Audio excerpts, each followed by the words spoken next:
आज की कहानी 26 साल पुरानी है। कहानी जम्मू कश्मीर से शुरू होती है। एक बेहद खूबसूरत, बेहद होनहार लड़की जो कि अपनी प्रारंभिक पढ़ाई पूरी करने के बाद सीधा पहुंच जाती है दिल्ली हायर एजुकेशन लेने के लिए। क्योंकि बेहद खूबसूरत है, बेहद होनहार है, यहां उसे एक लड़का बेइंतहा पसंद करने लगता है, लेकिन लड़की साफ इनकार कर देती है कि मैं तुमसे प्यार नहीं करती। लड़का जिद्दी था, बड़े घर का था। उस लड़के ने उस लड़की के साथ न केवल गंदा काम किया बल्कि उसे हमेशा हमेशा के लिए मौत के घाट उतार देता है। अब सारे सबूत उस लड़के के खिलाफ हैं, मगर मामला जब कोर्ट में पहुंचता है तो कोर्ट उसको बाइज्जत बरी कर देता है। इस बात की गूंज पूरे हिंदुस्तान में गूंजती है। हिंदुस्तान ही नहीं, पूरी दुनिया में आज इस केस की मिसाल दी जाती है। बड़ी संख्या में लोगों का कानून के प्रति, पुलिस के प्रति कहीं ना कहीं विश्वास भी उठ गया था। और कहते हैं कि होने को कौन टाल सकता है। जनता ने इस मुद्दे को अपने हाथों में लिया और न केवल कैंडल मार्च निकाली बल्कि पूरे देश में एक आवाज उठी थी कि इस लड़की को हर हाल में इंसाफ दिलाकर ही मानेंगे। और ऐसा ही हुआ। हालांकि बाद में उसकी फांसी से उम्र कैद में बदल दी गई थी, मगर सुप्रीम कोर्ट ने जब अपना कोर्ट दिया उसमें कहा कि जब तक क्या इसके प्राण न निकल जाएं, इसको इस चार दीवारी के अंदर ही रखा जाए।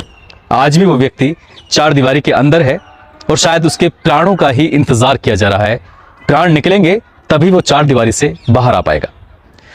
आदाब, नमस्कार, सत श्री अकाल। मैं उस्मान सैफी। आज की जो सच्ची घटना मैं आपको सुनाने जा रहा हूं, ये सच्ची घटना है राष्ट्रीय राजधानी क्षेत्र दिल्ली के बसंत विहार की। दरअसल एक लड़की जिसकी उम्र लगभग 25 साल के आसपास रही थी, नाम उसका प्रियदर्शनी मट्टू उर्फ प्रिया। श्रीनगर से उसने प्रारंभिक शिक्षा ली, जम्मू से उसने बीकॉम किया और बीकॉम करने के बाद सीधे चली जाती है दिल्ली यूनिवर्सिटी में। वहां फैकल्टी ऑफ लॉ में एडमिशन लेती है। उस लड़की को जो देखता था उसको देखने के बाद मुड़कर जरूर देखता था, क्योंकि वो लड़की बेहद खूबसूरत जो थी, साथ ही क्लास में बेहद होनहार। कौन ऐसा लड़का, कौन ऐसी लड़की थी जो उससे दोस्ती ना करना चाहे। ऐसे ही एक लड़का सीनियर जिसका नाम संतोष कुमार सिंह, और संतोष कुमार सिंह उसको दिल दे बैठता है।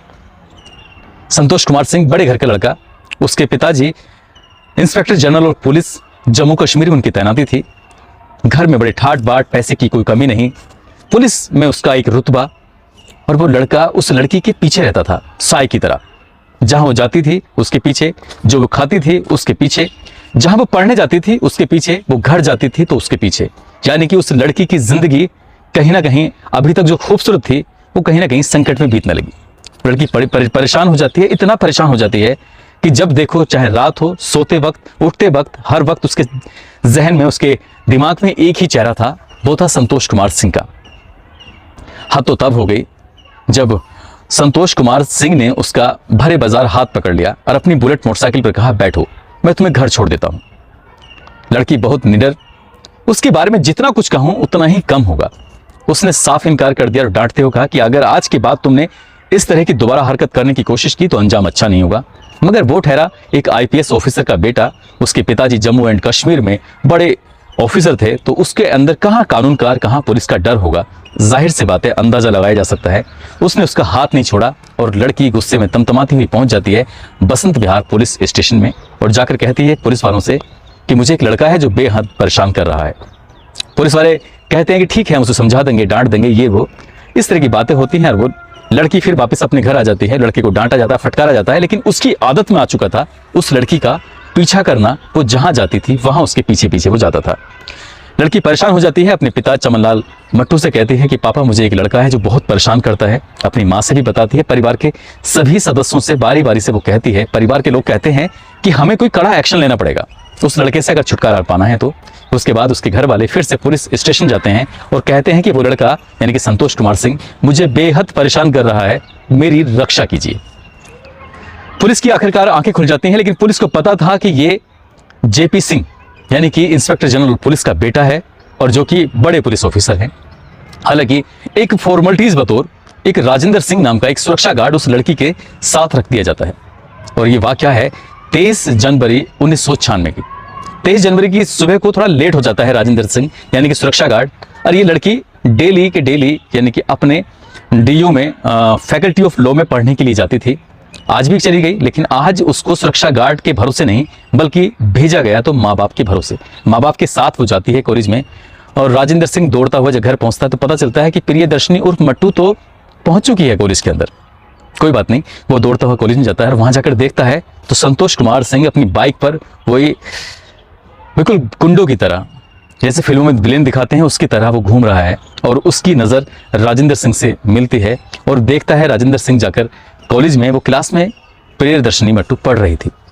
थोड़ी तसल्ली होती है। उसके बाद फिर उस लड़की को लेकर वो सीधा बसंत विहार पहुंचता है। वो कहते प्रियदर्शनी मट्टू कहती है कि राजेंद्र सिंह आप फिलहाल घर जाओ और शाम को आ जाना, मैं अभी आराम करना चाहती हूँ। अब यहाँ वो आराम करने लग जाती है, लेकिन इसी शाम संतोष कुमार सिंह सीधा पहुंच जाता है उसी बसंत विहार के उसी फ्लैट में जिस फ्लैट के अंदर प्रियदर्शनी मट्टू रहती थी। यहाँ पर इसका नौकर है, नौकर देखता है, क्योंकि बात घर में हर एक सदस्य को पता है, घर में आसपास के लोगों को भी पता है कि कोई संतोष सिंह नाम का लड़का उसे बहुत परेशान करता है। जब ये दरवाजा खोलने की कोशिश करता है संतोष, तो नौकर कहता है कि आप मैडम से नहीं मिल सकते क्योंकि साफ इनकार किया हुआ है, आप उन्हें परेशान मत कीजिए। वो कहता है कि मैं तो सिर्फ माफी मांगने के लिए आया था, क्योंकि इस बीच में जो हुआ था, इसने एक सुरक्षा गार्ड ले लिया था। एफआईआर वाली बात थी, एफआईआर पुलिस तक बात पहुंच चुकी थी, लेकिन वो प्रियदर्शनी मट्टू को परेशान करने के लिए एक एप्लीकेशन देता है, फर्जी एप्लीकेशन, और वो कहता है कि इस एक साथ 2 कोर्स कर रही है। हालांकि प्रियदर्शनी मट्टू जब इस मामले की जांच कराती है तो जांच में वो निर्दोष पाई जाती है। और उसका जो मामला था, ये शिकायत ही लगातार चल रही थी, इसी शिकायत के बहाने वो कहता है कि मैं अपनी शिकायत वापस ले लूंगा और प्रिया से कहना कि मुझे माफ कर दे, मैं माफी मांगने के लिए आया हूँ। नौकर बाजार चला जाता है किसी काम से, लड़की अंदर रह जाती है और वो अंदर जाता है और सीधा जाके चटकने लगाता है। उसे अपने घर के दरवाजे को, जब उसके घर के दरवाजे को बंद कर देता है, प्रियदर्शनी अंदर घर के अंदर थी और उसके साथ वो जबरदस्ती करने लगता है, यानी कि उसके साथ वो गंदा काम करता है।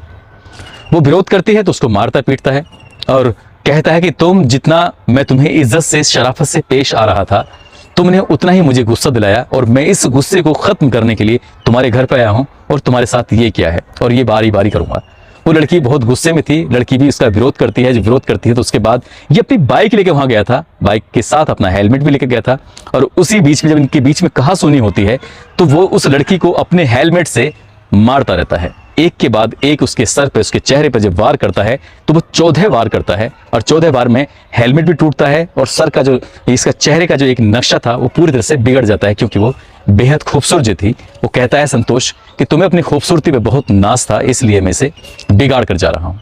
यहाँ से चला जाता है और जाने के बाद 5:30 बजे, यानी कि 23 जनवरी 1996 की शाम 5:30 बजे के आसपास राजेंद्र सिंह, जो उसका सुरक्षा गार्ड है, घर में एंट्री करने की कोशिश करता है। दरवाजा अंदर से लॉक था, फिर वो दूसरी तरफ से बालकनी की तरफ से जाने की कोशिश करता है तो वहां से एंट्री थी, प्रवेश हो रहा था। और जब वो अंदर जाकर देखता है तो प्रियदर्शनी मट्टू मरी हुई अपनी बेड के पास में पड़ी हुई थी। ये सीन देखने के बाद, ये दृश्य देखने के बाद राजेंद्र सिंह की चीख निकल जाती है और वो जोर जोर से चिल्लाने लगता है। साथ ही यहाँ पुलिस आती है। पुलिस की जो स्पेशल टीम थी वो यहाँ आने के बाद जांच पड़ताल में जुट जाती हैं।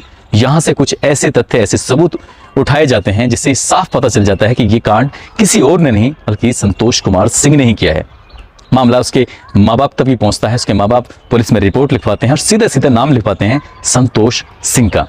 अब जब नाम लिखा जाता है तो पुलिस वालों को अब और गहराई से पता चल जाता है कि ये जो लड़का है वो किसी और का नहीं बल्कि आईपीएस ऑफिसर जेपी सिंह का लड़का है। तो पुलिस वाले इस मामले में जो एक अपने ईमानदारी से काम होता है ना, उसको नहीं करना चाह रहे थे। और यही कारण था कि ये तीसरे दिन, यानी कि 25 जनवरी 1996 को ये केस सीबीआई को सौंप दिया जाता है। किसी ने मांग भी नहीं की थी और ये केस सौंप दिया जाता है। यानी कि आप इस बात से अंदाजा लगा सकते हैं कि ये सब कुछ हो नहीं रहा था, कराया जा रहा था, क्योंकि बात पुलिस पे ना जाए। लगभग 3.5 साल बाद, यानी कि 3 दिसंबर 1999 को अतिरिक्त सत्र न्यायाधीश जीपी धरेजा ने सीबीआई को फटकारते हुए कहा कि तुम यहां पर पर्याप्त सबूत नहीं लेके आए, इसलिए मैं इस आरोपी को, क्योंकि इसके खिलाफ पर्याप्त सबूत नहीं है, मैं इसको बरी करता हूं। निचली अदालत ने संतोष सिंह को बरी कर दिया। संतोष सिंह अपने काम में लग जाता है। उसकी वकालत की पढ़ाई पूरी हो चुकी थी और वो सीधा शादी करता है, बच्चे पैदा करता है और एक आराम से एक आरामदायक जिंदगी जीने लगता है। मगर इसी बीच में जेसिका लाल हत्याकांड हो जाता है, जिसको लेकर देश भर में उबाल था। देश भर में उबाल था जेसिका लाल हत्याकांड को लेकर, तो साथ में प्रियदर्शनी मट्टू को लेकर भी लोगों में उबाल आ जाता है। और ऐसा उबाल आता है न केवल फिल्म इंडस्ट्री के लोग बल्कि बड़े बड़े पत्रकार, बड़े बड़े नेता भी इस मामले को लेकर सड़कों पर उतर आते हैं और कैंडल मार्च निकालते हैं। सीबीआई अपनी नाक बचाने के लिए इस मामले को फिर हाईकोर्ट में लेके जाती है, अपील करती है कि साहब इसमें आरोपी को सजा दी जाए। ये भी एक फॉर्मेलिटीज के बतौर किया गया था, क्योंकि जो दिल्ली में एक बड़ा ऑफिसर आ चुका था, इस लड़के का बाप आ चुका था, वो अदालत को, वो सीबीआई को और वो कानून को अपनी उंगलियों पर ऐसे नचा रहा था। मगर जब पब्लिक ने इस बात का विरोध किया, तब जाके इस मामले की हाई कोर्ट में सुनवाई शुरू हो जाती है। और सुनवाई होते होते 30 अक्टूबर 2006 को, यानी कि करीब 4-5 साल के बाद, फिर एक बार इसमें केस में तेजी आती है। और ये कोर्ट ये आदेश करता है 31 अगस्त 2006 को कि इस मामले की दिन प्रतिदिन सुनवाई होगी और जल्द से जल्द इस केस का निर्णय हमें देना है। फिर वो तारीख आती है 30 अक्टूबर 2006 को। इस संतोष सिंह को दोषी मानते हुए इसको फांसी की सजा का हुक्म सुनाया जाता है। अब तक ये, यानी कि 1999 से लेकर सन 2006 तक ये खाली रहता है, फ्री रहता है, शादी करता है, बच्चे पैदा करता है और एक आरामदायक जिंदगी जी रहा था, क्योंकि ये प्रियदर्शनी मट्टू का सीनियर था। ये भी फैकल्टी ऑफ लॉ से एलएलबी कर रहा था। इसकी एलएलबी पूरी हो जाती है और वो दिल्ली की अदालत में बैठकर लोगों को इंसाफ दिलाने की मांग कर रहा था, जो कि खुद एक कातिल था, जिसने कि rare of the rare case को अंजाम दिया था, जिसने कि प्रियदर्शनी मट्टू को मौत के घाट उतारा था, जिस केस की गूंज पूरे हिंदुस्तान में गूंज जाती है। फांसी की सजा का हुक्म जैसे होता है तो उसके बाद संतोष सिंह को गिरफ्तार किया जाता है। गिरफ्तार करने के बाद सीधा तिहाड़ जेल में भेज दिया जाता है। अब तिहाड़ जेल में भेजने के बाद, क्योंकि ये वकालत है, वकील था, वकालत कर रहा था, अदालत में डेली उठना बैठना था, इसका लोगों से मिलना जुलना था, तो इससे वहां की बारीकियां समझ जाता है। और उसके बाद ये सुप्रीम कोर्ट में अपील करता है और कहता है कि मैं निर्दोष हूं। जबकि सीबीआई ने जो अपने सबूत दिए थे उसमें 2-3 ऐसे अहम सबूत थे। हेलमेट से इतना 14 बार किए थे जिसके टुकड़े उस घर के अंदर पाए गए थे, और जो टूटा बाकी हेलमेट था वो संतोष सिंह के घर से पाया गया था। प्रियदर्शनी मट्टू के शरीर पर जो सीमन के सैंपल पाए गए थे, जो ब्लड के सैंपल पाए गए थे, वो संतोष सिंह से मैच कर जाते हैं। लेकिन पुलिस वाले इसमें बाद में ये कह देते हैं कि इसके ब्लड का दुरुपयोग किया गया है, इसका ब्लड निकाल के उसके शरीर पर डाल दिया गया था। पुलिस है, कुछ भी कर सकती है। तीसरी गवाही, जो मेन गवाही थी कुप्पू स्वामी की, जो कि पड़ोसी था और एक नौकर, इन्होंने अपनी आंखों से संतोष सिंह को प्रियदर्शनी मट्टू के घर में घुसते हुए देखा था। इस बात को निचली अदालत ने डिनाई कर दिया था, लेकिन हाई कोर्ट ने इन्हीं सबूतों को पुख्ता माना, डीएनए रिपोर्ट को पुख्ता माना और फांसी की सजा दे दी थी। मगर संतोष सिंह को इस सजा से लग रहा था कि अब वो बचने वाला नहीं है, इसलिए उसने अपना पैंतरा अपनाया और सुप्रीम कोर्ट चला जाता है। सुप्रीम कोर्ट में जिस मामले की सुनवाई होती है, हालांकि सुप्रीम कोर्ट इस मामले को रेयर ऑफ द रेयर नहीं मानता, लेकिन यह मानता है कि हाँ, इसमें एक लड़की की हत्या हुई है। और सुप्रीम कोर्ट 6 अक्टूबर 2010 को, यानी कि लगभग इस लड़की की हत्या के 14 साल के बाद फिर एक तीसरी बार सुनवाई होती है। और सुनवाई में कहते हैं कि हम इसको फांसी नहीं देते, फांसी की सजा नहीं बल्कि उम्र कैद दी जाती है। और ये व्यक्ति, यही संतोष सिंह, ये आईपीएस का बेटा, तब तक सलाखों के पीछे रहेगा जब तक क्या इसके प्राण नहीं निकल जाते। जब ये वाली बात आती है तब जाकर संतोष सिंह की नींद, जो अभी तक उसे एक गुमान था, उसे अपने बाप का, अपने पैसे का, अपनी ताकत का, वो कहीं ना कहीं चकनाचूर हो जाता है। लेकिन वो बहुत शातिर, लेकिन उसके शातिर पाने का अंदाजा आप इसी बात से लगा सकते हैं कि उसने जेल में रहते हुए कई तरह की पढ़ाई की, कई तरह के कोर्स हासिल किए, और वो किसी ना किसी बहाने से पैरोल पर हमेशा कोई ना कोई बहाना करके वो वापस बाहर आ जाया करता था। लेकिन वो कब तक बाहर आएगा, ये आप सहज ही अंदाजा लगा सकते हैं। अब उसकी पूरी जिंदगी सलाखों के पीछे ही गुजरेगी। और इस केस की गूंज पूरे हिंदुस्तान में रही है। इस केस में एक और दिलचस्प बात रही है, अभी जो मैंने नीतीश कटारा हत्याकांड सुनाया था, जिसमें एक माँ की कहानी सुनाई थी। एक माँ ने बाहुबली से बड़ा बल लिया था और वो जीती थी, और जीतने के बाद आरोपियों को सजा दिलाई थी। सेम टू सेम इस केस में भी ऐसे ही होता है। यहाँ पिता ने जम्मू एंड कश्मीर से हर तारीख पे वो दिल्ली आते थे, उन्होंने एक भी तारीख को मिस नहीं किया और आरोपी को सजा दिलाकर ही माने। जबकि पुलिस वाले, बड़े बड़े लोग कहीं ना कहीं इनके साथ दे रहे थे, इनका सपोर्ट कर रहे थे। तो चमनलाल मट्टू को सैल्यूट तो बनता ही है। एक पिता को, पिता हो तो ऐसा हो जिसमें आरोपी चाहे कितना ही ताकतवर, कितना ही हिम्मत वाला क्यों ना हो, अगर आप पूरी ईमानदारी, पूरी शिद्दत से अपने काम को अंजाम देंगे तो दुनिया की कोई ताकत आपको हरा नहीं सकती है।